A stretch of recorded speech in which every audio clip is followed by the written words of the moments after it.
Thanks to the organizer, Raphael Schonle and Dominic Smith. Let me introduce the format. The webinar is 45 minutes in total. We will have two presentations of approximately 15 minutes each. And at the end, we'll have 10 to 15 minutes for Q&A. Attendees do not have the option to switch on their audio or video, but they are invited to write comments or questions in the Q&A space. Attendees can, of course, pose their questions during the presentations already and don't have to wait until the end. The moderator, myself, will then select a few of these questions to be answered in the Q&A portion of the webinar. The webinar is also live streamed via the CEBRA YouTube channel, recorded and made available on the CEBRA website and CEBRA YouTube channel after the event. Before we start, the disclaimer. Participation in a CEBRA webinar does not constitute or imply an endorsement, recommendation, or favoring endorsement of views, opinions, products, or services of the Central Bank Research Association or any other participating institution, individual, or entity. All views expressed during a CEBRA or a CEBRA co-hosted event are strictly those of the authors, discussants, and other participants, and not those of CEBRA, the co-sponsoring institutions, or any other participating institution. Let me introduce the speakers today. The first speaker will be Jordan Norris, who is an assistant professor of economics at the New York University, Abu Dhabi, and he will be talking about supply chain networks and macroeconomic expectations of firm. Our second speaker will be Jane Reingart, who's an assistant professor of economics at the University of Notre Dame. And she will be talking about the causal effects of news on inflation expectations. Jordan, you have 15 minutes.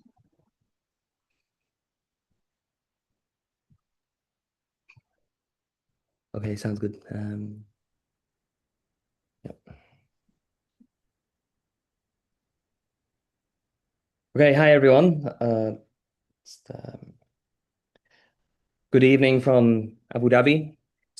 This project is joint with Ina Hajdini from the Cleveland Fed, Satan Kumar, AUT, my colleague here at NYU Abu Dhabi, Samreen Malik, and Matthew Pedamonte, the IADB. The usual Fed and IADB disclaimer applies. So this project, Supply Chain Networks and the Macroeconomic Expectations of Firms, in it we ask a very straightforward question. What role does learning between firms play for their macroeconomic expectations? And we provide randomized control trial evidence on this. Specifically, we run a survey of firm managers in New Zealand. And the key aspect of this survey is that we identify not just a firm, but the identity of its main supplier. And this pair of firms is in the survey. And this allows us to identify the spillover effects, right? So if you treat one firm, what is the effect of that treatment, not just on the firm receiving it, but the other firm in its network? Okay, and this contributes to this rapidly growing literature using RCT surveys that's confined to direct effects, the effect of a treatment on the firm itself. We provide evidence on the spillover effects. The treatment we give it is an information treatment. We use GDP. And what's kind of interesting about the findings is that the spillover effects we estimate, their magnitude is comparable to the direct effects, right? So how much the firm receiving the information responds is of similar order to the connected firm, the spillover effect. So this is suggesting that the supply chain network is a really important factor when it comes to firms forming their macroeconomic expectations. We provide evidence on the mechanisms underlying these spillover effects, like what is driving this interaction. And communication seems to be playing a key role. That is, the firms are just talking to one another. And what's kind of interesting about this is that our evidence suggests that communication leads to symmetric propagation, right? Propagation of shocks upstream and downstream seems to be symmetric, whereas propagation via actions, such as prices, tends to be asymmetric, right? If one firm changes its price, that's more important for its customer than it is its supplier. But communication is just going everywhere, okay? So this potentially reconfigures our understanding of shock propagation in networks. In the paper, we then embed communication into a New Keynesian production network model to look at the macroeconomic implications. For the interest of time, I will focus on the experimental results. But one of the findings there is that communication seems to reduce price dispersion because it just propagates this shock more broadly and reduces inflation persistence. Okay, so first I will show you the data and the research design, how we identify these spillover effects, then the main results, the treatment effects, and then evidence on communication, and then I'll conclude. The data, we ran a survey of firm managers in New Zealand in 2024. And as mentioned, we have pairs of firms, a customer firm and its main supplier, right? So this is business to business. And both of these are in the survey. This is the key novelty of what we're doing. We have two waves. In the first wave, we had 1,000 pairs, so 2,000 firms. And in the second wave, only 500 pairs stuck around. It's quite hard to get firms to participate. So this isn't unusual. 50% attrition is quite standard. Okay, so wave 2 was 3 months later.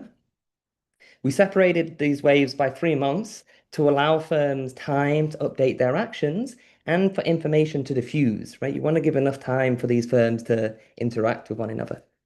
In the first wave, we asked the firms for their expectations of GDP, both their mean and a measure of uncertainty, the lowest and highest. And then 3 months later, we asked them again, right, to measure the effect of the treatment. In the first wave, we asked what their planned actions were for the next 3 months of prices, employment, investment, and wages. And then 3 months later, we asked them what they actually did over the preceding 3 months. In the first wave, we asked for characteristics, both of the firm and the manager. Ideally, at this point, we would also ask about their supply chain characteristics, how much they're buying from one another, how much they're communicating. But we don't want to prime them because if we start talking about the supplier and then treat them, maybe they tell the supplier just because we spoke about their supplier. So we leave all those questions to the follow-up. And finally, we actually provide the treatment in the first wave. And immediately after, we then ask their expectations again, just to make sure that they're actually believing us, right? And they're not just seeing this as noise, right? To see if they actually respond to the treatment. So the treatment we provide is pretty standard. If you're familiar with this literature, it'll be very similar to what you've seen there. The main thing is what you're seeing in the highlighted ones. So the first treatment is on the mean, and we give the firms the average prediction among professional forecasts about GDP growth, which is 2.3%. Okay, so we tell the firms this. In treatment 2, we give a measure of uncertainty, and here we don't give the level, we just give the range between the lowest and highest, and it's 2.2 percentage points. And then there's a control that gets nothing. The research design, the way this is organized to get these spillover effects is that the treatment is applied at the pair level. Okay, so we have a treated pair and a control pair. Inside the treated pair, the main firm is the one that gets the treatment, and the connected firm, we give nothing. To identify the direct effect, we compare the outcomes of the main firm in the treated pair to the main firm of the control pair. To get the spillover effect, we compare the outcomes of the connected firm in the treated pair to the connected firm of the control pair. Okay, now moving to the results. The way I'm going to show you these main results is all using graphs, and if these are all pretty standard ways of presenting it, but to show you, be sure you understand what's going on. On the x-axis, these are the prior GDP expectations. So this is what the firm believed GDP growth was going to be before we told them anything. And on the y-axis, this is their beliefs after we give them the information. Okay, so initially I'm showing you the beliefs at the end of the first wave, right? We asked them twice, if you remember. The gray is the control firms. And what you see, right, each dot is a firm. They all lie along the 45-degree line. And this is what you would expect because the control firms, we gave no information. So there's no reason why their beliefs would change. So you'd expect it to be the same, i.e. on the 45-degree line. The first treatment group, we gave the forecast of the mean. And what you see is that the distribution rotates clockwise. And why is it rotating clockwise? Well, we gave them the forecast, 2.3%, and you see the distribution converging to this forecast, right? They're updating towards what we told them. That is a clockwise shift is indicative of a treatment effect, right? So what we're seeing is that these firms are responding to the treatment. Also with the second treatment, the uncertainty treatment, you see a similar movement, even though we gave the range. This is also a common finding in these surveys. So I won't say much about it now, but in the Q&A, we can talk about it. So these results, this is what's known, right? In the literature, a lot of studies on the direct effects. What's novel for us are the spillover effects. So that is when we look at the connected firms. In the baseline waves, we see no effect on the connected firms as we would expect because there's been no time for information to diffuse yet. We surveyed a pair of firms within about 3 days of each other. So this is just a sanity check telling us there's no contamination, right? The firm didn't update. We wouldn't expect it to. The key results are going to be on the next slide, which is in the follow-up wave, right? 3 months later, how do these firms respond? So drum roll, what do we see? We see that the connected firm does change its beliefs, right? We see this clockwise shift in the distribution. What's kind of interesting is these two graphs basically look identical, right? The treatment effect size is very similar for both the connected and the main. The spillover effect size is very similar to the direct. So that's saying that these interactions are really important when it comes to their macroeconomic expectations. This is just on their expectations, on their beliefs. You may then wonder, does this, translate over to their actions? Do they actually incorporate this into their decisions? This is what I'm showing you in this table for prices, investment, employment, and wages. In the odd numbered columns, we have the direct effects, even spillover effects.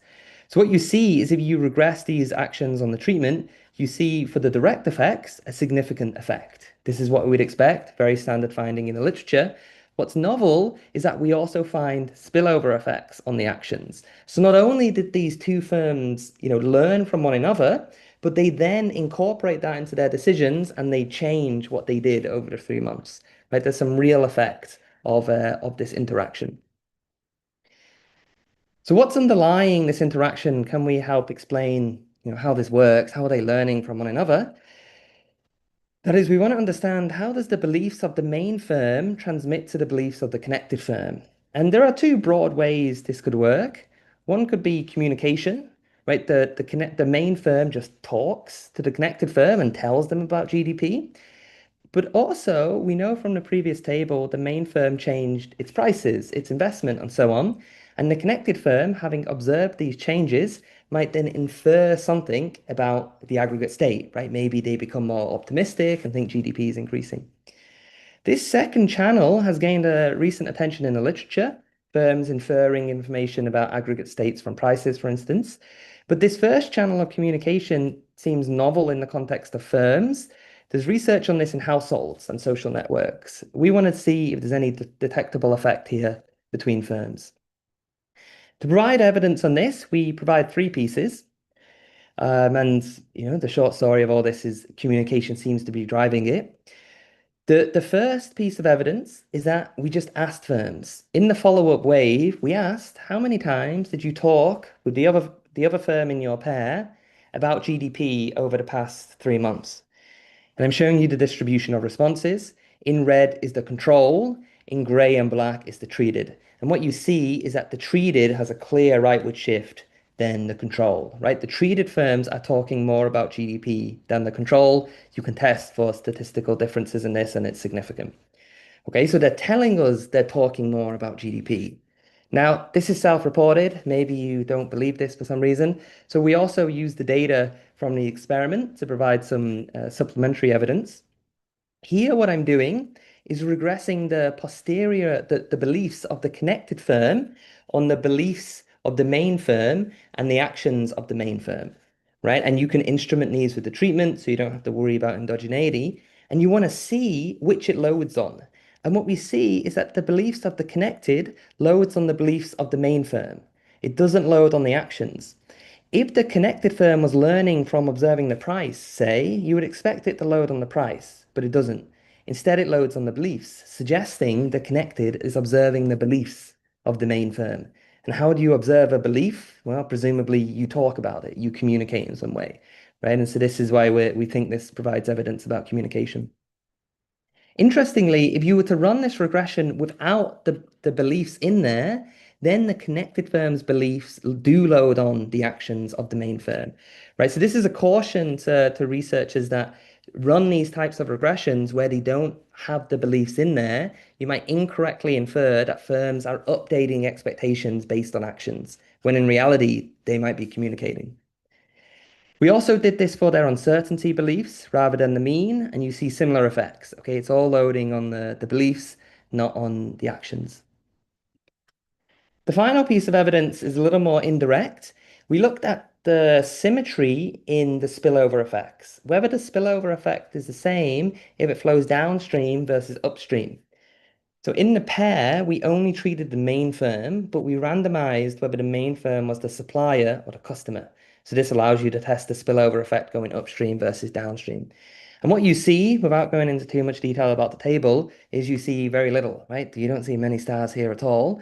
There isn't much heterogeneity, especially in this first column and in the fourth column with respect to upstreamness.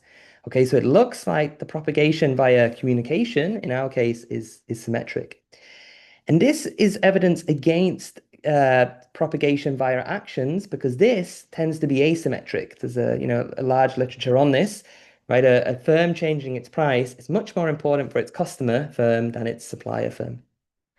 What's also interesting about this is the symmetry suggests firms are not engaging in strategic behavior, right? You might imagine if a firm gets optimistic news, GDP is going to grow, they tell its customer firm because they might buy more, but they won't tell its supplier firm because they might raise prices.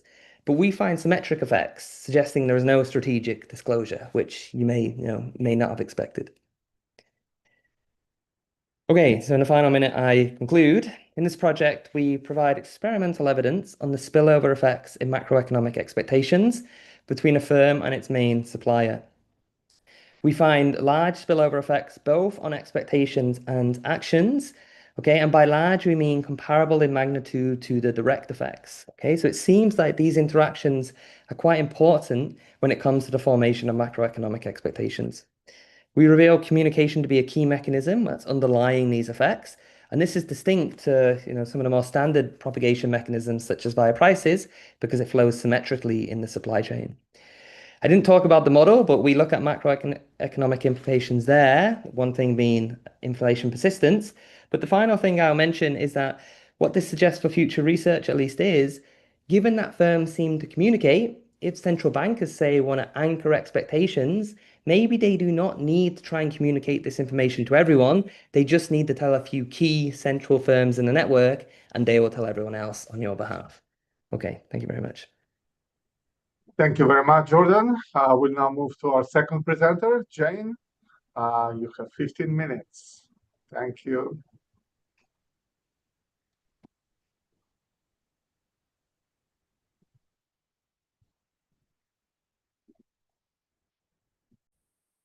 All right, thank you very much for having me. And today I'm going to be talking about the effect of news on household inflation expectations. So I think, where we want to start in this is we want to say, the news is important for a couple of reasons. Sorry, I'm trying to hide. Okay, so the news media are going to play a large role in transmitting economic news to the general public. And we are kind of interested in that. We also want to think about this because, the media plays this agenda-setting role in, the world.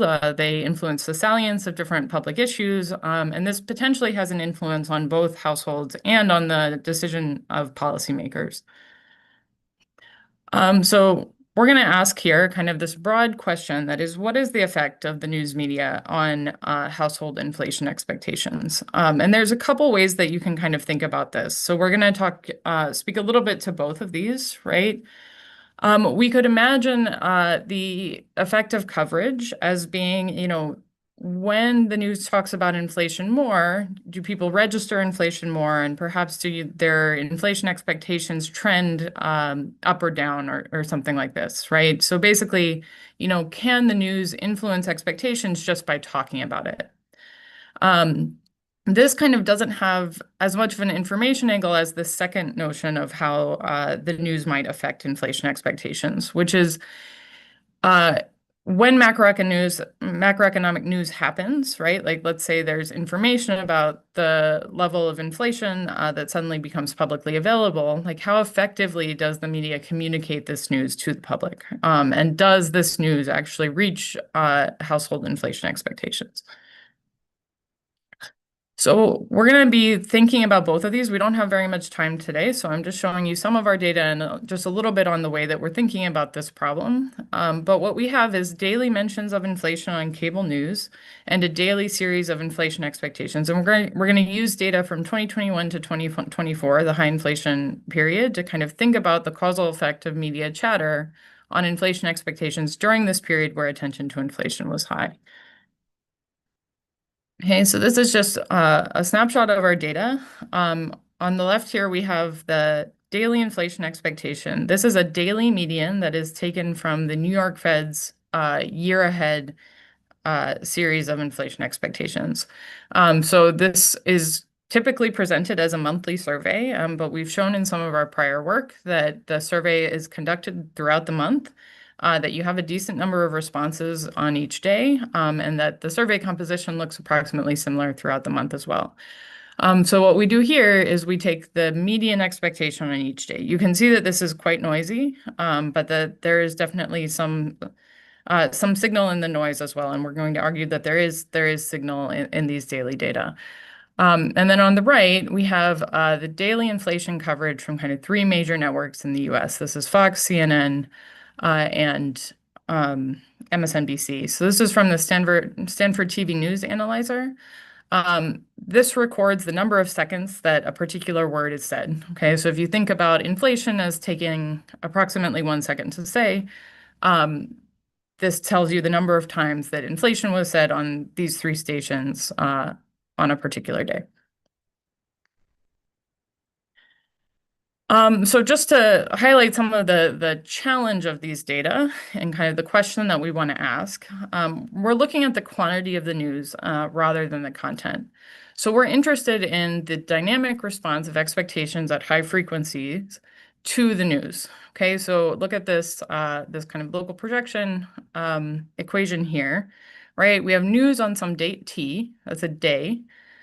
And then we want to think about how this news impacts the inflation expectation at day T plus H. Okay, so this is, our coefficient of interest here is this gamma 1, and we want to think about this over the course of maybe a couple weeks. Now, a couple of concerns that we have here, right, if we're kind of thinking about the relationship between news and expectations, the first one is that changes in coverage might be demand-driven, right? We might see that as inflation expectations go up, people would like to see more news because they want their priors confirmed, or they're just kind of interested in tracking inflation more, and that the networks are responding to this. So that a positive gamma 1 would be kind of picking up something like reverse causality. Now, this control vector X is going to help us to control for this. This has 30 days worth of lags for both inflation expectations and news mentions. And we think that the fact that we're using daily data kind of helps us deal with this kind of demand fluctuation argument that, perhaps demand might fluctuate at lower frequencies in a way that's highly correlated with movements in inflation expectations, but at a daily frequency, this isn't as big a concern. But another concern, I think, is that, coverage might rise after both inflationary and disinflationary signals. So it's not even clear what the sign of that gamma 1 should be. It really should, kind of, if we're thinking about households as rationally responding to information, it should move in the direction that the information moves in. So the first thing I'm going to show you is just this local projection itself, which is just saying, let's look at the effective news on date T, on the expectations, for the next 14 days. This is, the response to a kind of one standard deviation change in news coverage, and this is a smooth local projection. So you can see that this has a kind of positive but small and, largely insignificant effect on inflation expectations. Okay. What we're going to do next is note that we actually have, more information than just the quantity of news. CPI releases are made at a, pre-announced frequency, right? We see one every month. And we also observe on those days the kind of difference that release about inflation constitutes to, or or the difference from the release and kind of the beliefs of professionals before the release was announced. So what this is a series of the kind of difference between in the announced inflation rate and the blue chip forecast.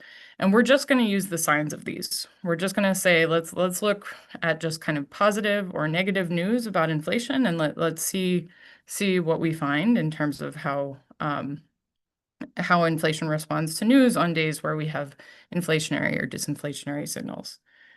Okay, and this is just, the analyzer is quite cool, actually. You can search for a term that you want to see how much the news is talking about that term on a particular day, or how much they talk about it over the time period. But you can also click on some of these stories and see, what was actually on the television at the time that the word was being said. So this is just to show you that these releases do kind of gives consumers some idea about, inflation was higher than we thought it would be, right? This is a big jump, okay? And this is kind of illustrative of what the news might look like on a day where you have a positive surprise, and you see something similar for days with disinflationary surprises. Okay, so now what we want to do is we want to think about, is the response different on days where you have inflationary news versus disinflationary news?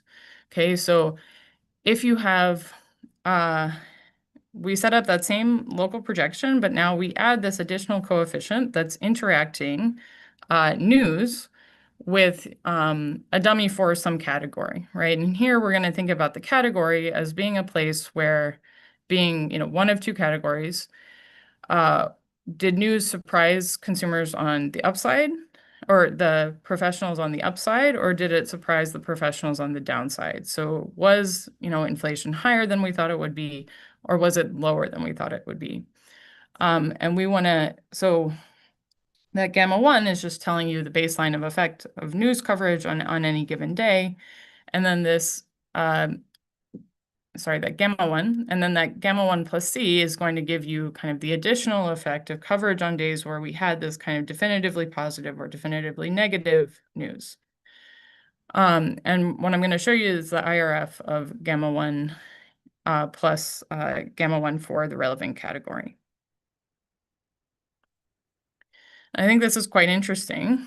What we see is on days with positive surprises, people respond to this by increasing their inflation expectations, right? The effect of a news, this is again a 1 standard deviation change in news.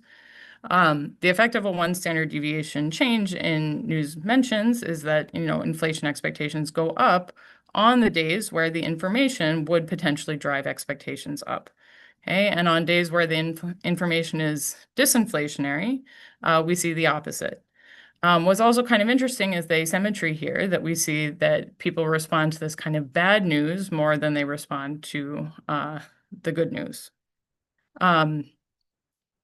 Just a kind of side note about this figure, my husband is not an economist. I showed him this figure and he said, "Isn't this exactly what you would expect to happen?" I said, "Yes, that's what makes it so wonderful, that people are responding to kind of the information the way that we think they might." And I think another thing to kind of keep in mind about this is that, it's illustrating that you really do need to know kind of the content of the news to be able to assess kind of the expectations response of the news, expectations response to the news. Okay, so we had a very short time today, but I think it was very useful to kind of think about what I really wanted to say about this paper. But using high frequency data, we're showing that, news does seem to have some effect on inflation expectations. And this is particularly true when news is inflationary. So, this perhaps reflects, some kind of bad news bias that households might have, that they overreact to bad news and they underreact to good news. But, this is something that I think we should keep in mind as we're thinking about the ways that inflation expectations might respond to information and to news, particularly in the middle of an inflationary episode. So thank you again so much for having me, and I look forward to the Q&A.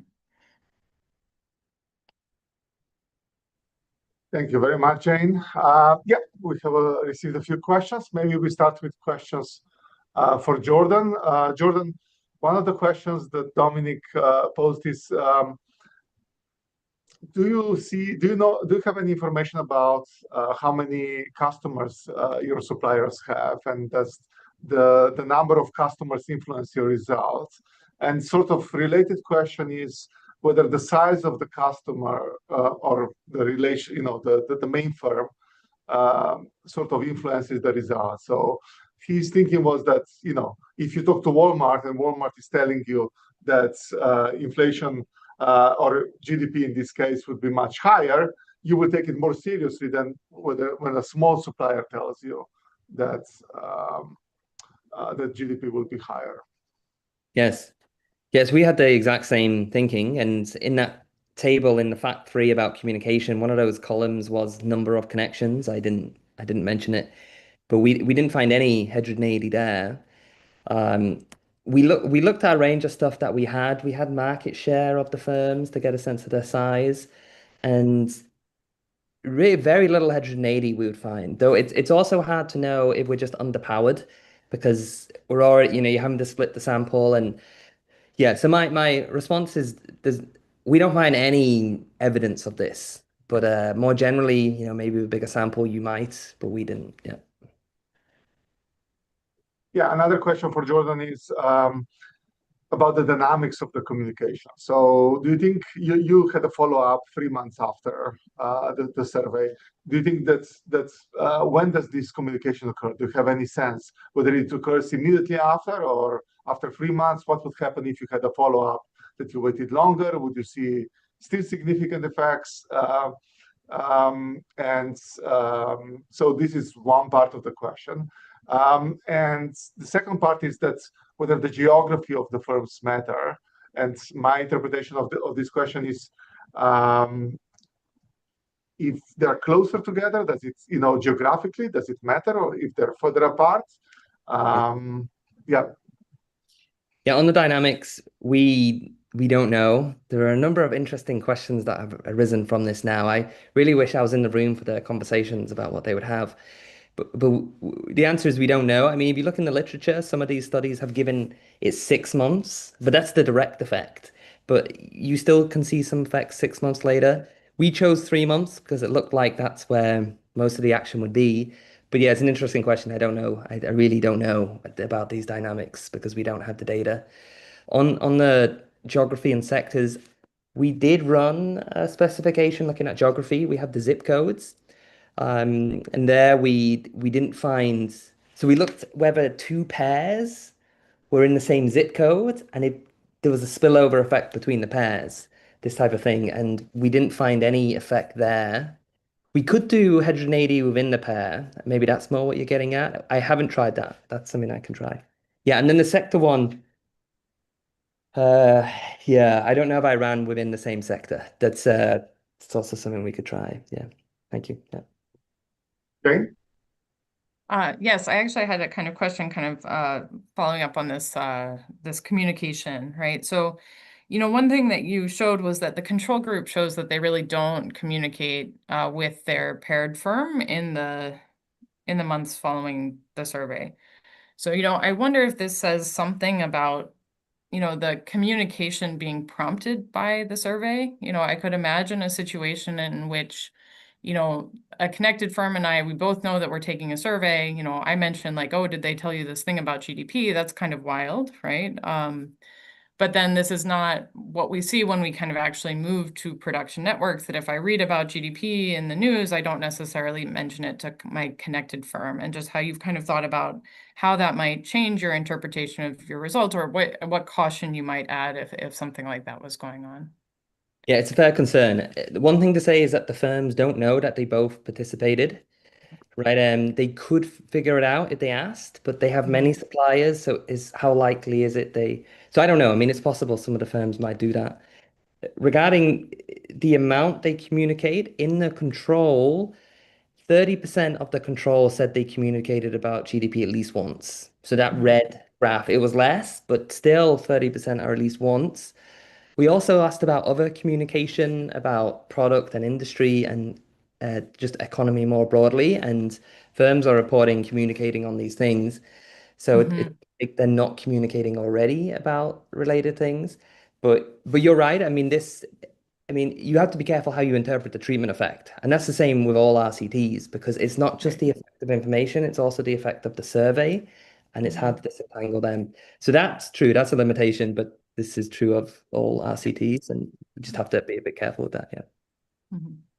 Thank you. Thank you. Very good. So Jane, so Raphael was asking, do you think there is even a non-linearity in the facts, which might also be non-linear on the positive or negative sides? So that's first question, maybe. Yes, I mean that's another thing. So we could look at is you're 100% right that this kind of we see that the positive surprises, there are some extremely large positive surprises, and the negative surprises are smaller. One thing that we do see is the very large surprises seem to generate more news coverage. So you could see the kind of additional effect of that on expectations, like through the news and through that gamma 1 that we've estimated. But we've done a little bit of work on this that you don't have many of those very big responses. So if you wanted to do it kind of with that category approach that I just showed you, you just don't have much to estimate on. We're thinking about this though, and I think it's quite likely that you have an effect that's non-linear, and I think your intuition is also exactly right that you might have that it's not the same for positive and negative surprises. Yeah, so if I can follow up, so Yeah. there was like previous research, right, using the Michigan survey, where you have perceptions of news, because Michigan survey asked for whether you heard any news, and whether that was favorable or unfavorable, and so on. And we see that the individuals or the participants in the survey are much more likely to report that they heard unfavorable news of certain events. Than favorable news, and unfavorable news exerts a higher and more significant effect on inflation expectations. And I've done some of that work in the past. But the question here would be: do you have any data on the perceptions of news, or you just have on the supply side of the news? No, all of the data on news is coming from a separate source than the data on expectations. So. And because we're looking at this kind of daily frequency, we are thinking about other kind of dimensions of the survey of consumer expectations that we could look at to kind of get, our perceptions changing subtly with the news or something like this. But, there's not really anything about news in the survey of consumer expectations the same way that there is in the Michigan survey. So we don't know what they think about the news.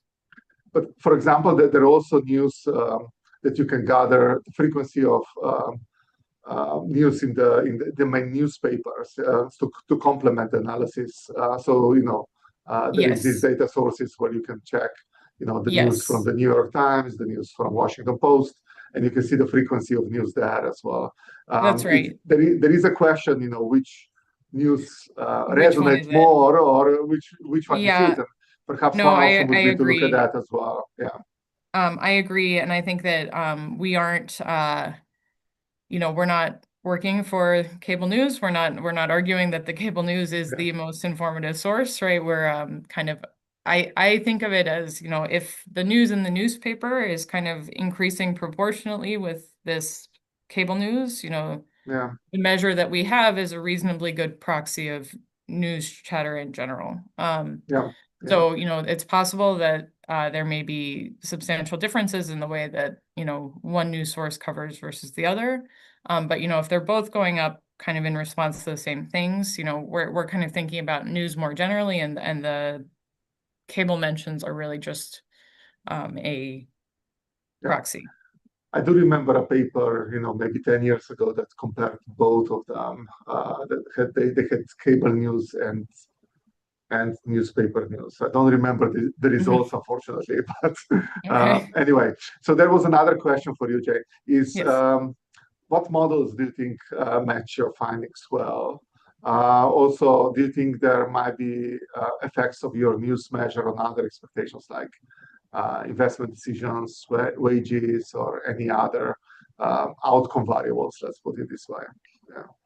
So I'll answer the second part of that first. We have actually looked at the effect of this news measure on some other outcome variables, including earnings growth. And I think, what we saw was a kind of very slight immediate decline in response to inflationary news, followed by an increase. So they're like reflecting some sort of pessimism in the kind of response of your wage expectation to this news. But it faded very quickly, like after a few days.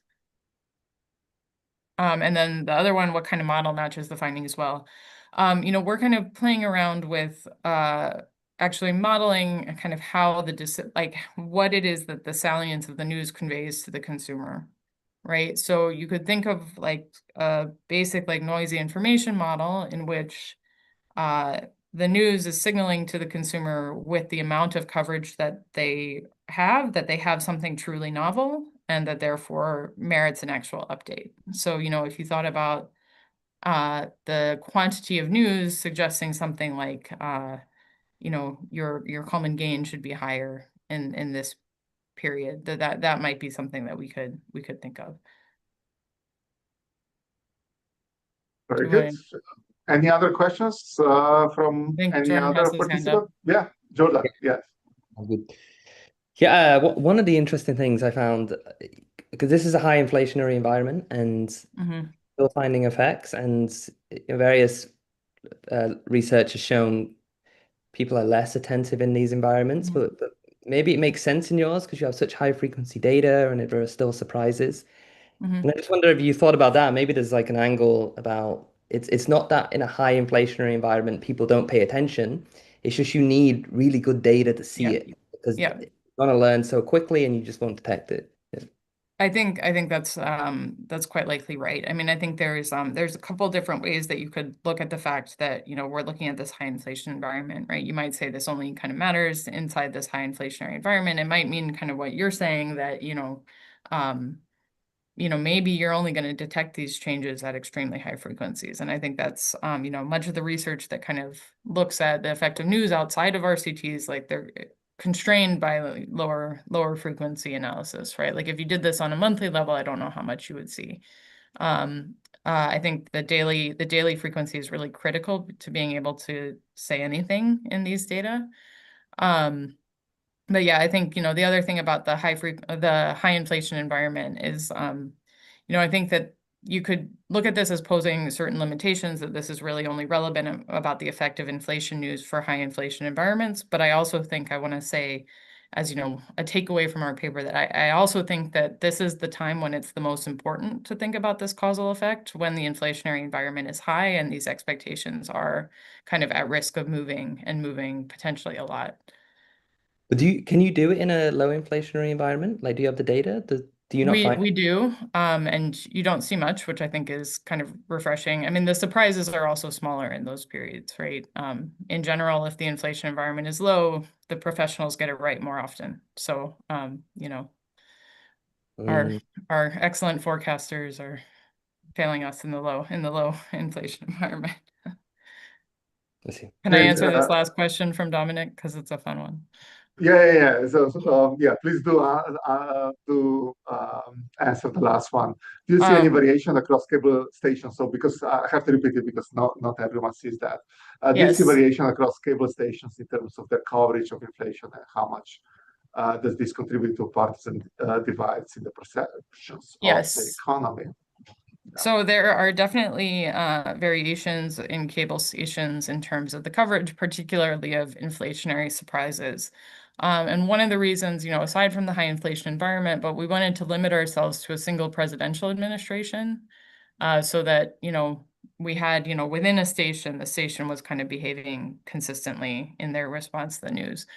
So we definitely see some suggestion that kind of Fox is more preoccupied with inflation, particularly following these positive surprises than the other stations are. And in a little back of the envelope calculation, we find some suggestive evidence that this could contribute to, some part of the partisan difference in expectations that emerged during this period. Thank you very much, everyone. I think we are at 45, so this will conclude our webinar today. Thank you to all for participating. Thank you very much.